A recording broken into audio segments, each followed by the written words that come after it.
اہل بیت کا قافلہ مدینے کی طرف جا رہا تھا۔ جس قدر بھی قافلہ مدینے کے نزدیک ہوتا جاتا تھا، اہل قافلہ خوشحال ہونے کے بجائے غمگین ہوتے جاتے تھے، چونکہ مدینے سے جاتے وقت امام حسین علیہ السلام کے رشتہ دار اور مددگار موجود تھے۔ لیکن اب مردوں میں سے امام سجاد کے علاوہ کوئی بھی باقی نہ بچا تھا۔ اس وقت حضرت ام کلثوم نے مدینے کے در و دیوار کو دیکھا تو رونے لگیں اور اس طرح مرثیہ پڑھا: اے ہمارے جد کے مدینے، ہمیں قبول نہ کر، چونکہ ہم حسرت، رنج اور غموں کے ساتھ واپس لوٹ رہے ہیں۔ اے مدینہ، ہماری طرف سے رسول خدا کو خبر دے کہ ہم اپنے مربی کی شہادت سے غمگین ہو گئے ہیں۔ اے مدینہ، جب ہم تمہارے یہاں سے نکلے، ہمارے رشتہ دار ہمارے ساتھ تھے، اب جب کہ ہم لوٹے ہیں تو مرد اور بچے ہمارے ساتھ نہیں ہیں۔ آگاہ ہو، اے جد بزرگوار، ہمارے دشمن اپنی آرزو کو پہنچے، ان کے دل ہمارے مصائب کو دیکھ کر خوشحال ہو گئے۔ انہوں نے عورتوں کے حریم کی توہین کی اور اس دن سب کو مجبور کر کے بغیر کجاوہ کے اونٹوں پر سوار کیا۔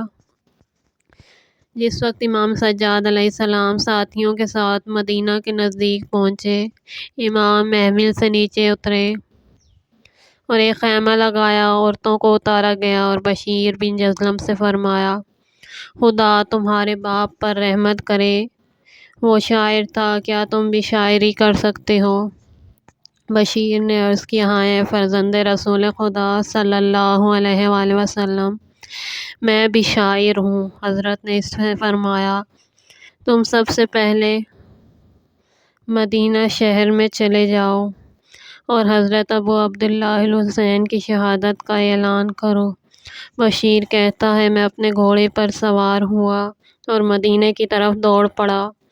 جب پیغمبر کی مسجد کے پاس پہنچا، بلند آواز سے رویا اور اس مضمون کے شعر پڑھے: اے مدینے والو، اب مدینہ رہنے کی جگہ نہیں رہا، اس دیار سے رخت سفر باندھو، چونکہ حسین شہید ہو چکے، اس لیے میری آنکھوں سے آنسو کا سیلاب جاری ہے۔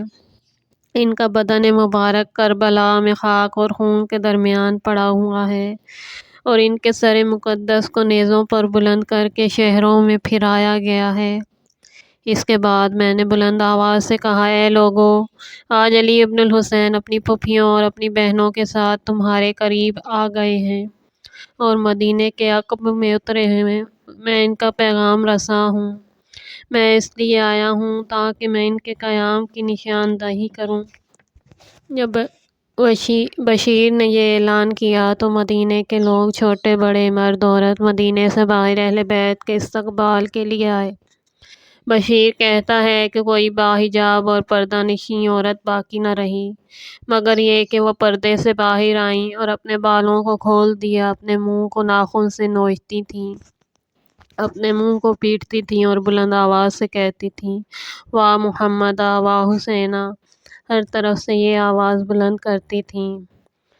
مجھے اپنی تمام عمر میں یاد نہیں ہے کہ اس دن سے زیادہ مسلمانوں نے گریہ کیا ہو، اور اس روز سے زیادہ تلخ دن مسلمانوں کے لیے میری نظر میں نہیں گزرا۔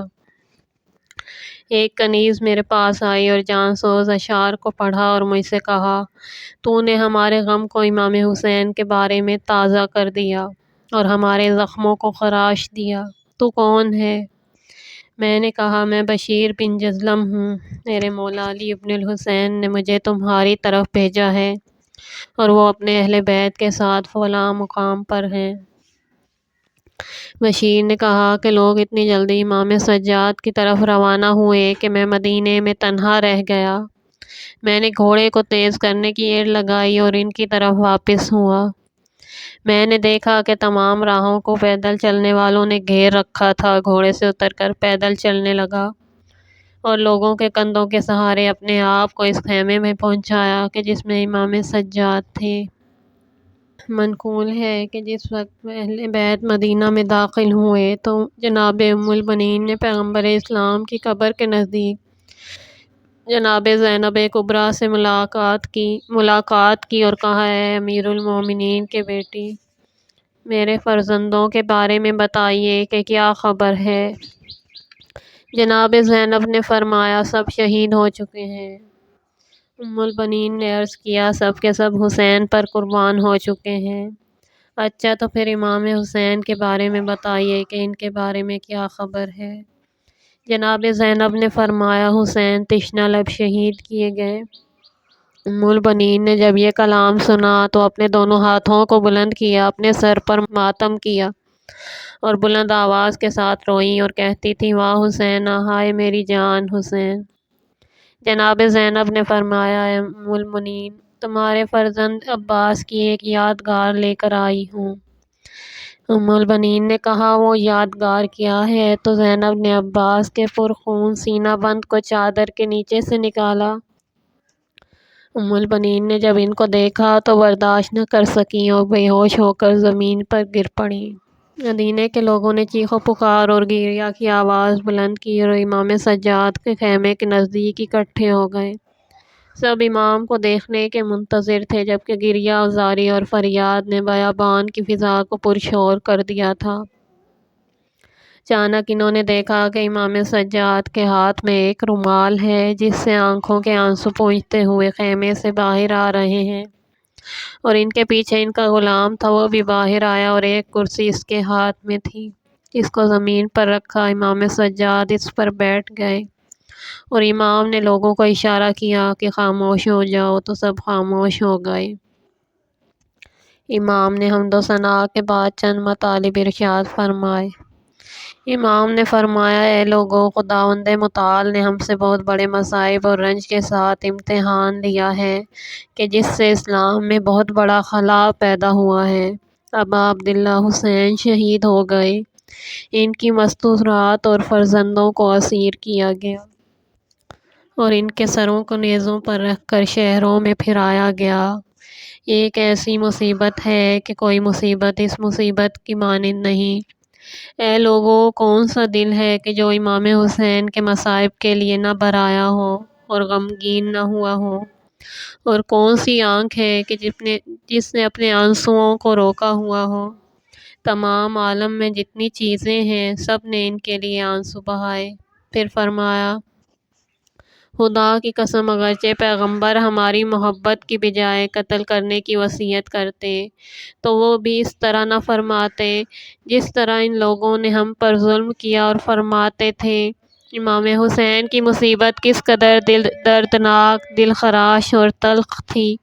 جو مصیبتیں ہمیں پہنچی ہیں اس کا حساب ہم خدا پر چھوڑتے ہیں، وہی انتقام لینے والا ہے۔ بیت نبوت مدینے میں داخل ہوئے تو کئی دفعہ ان کا غم تازہ ہو گیا۔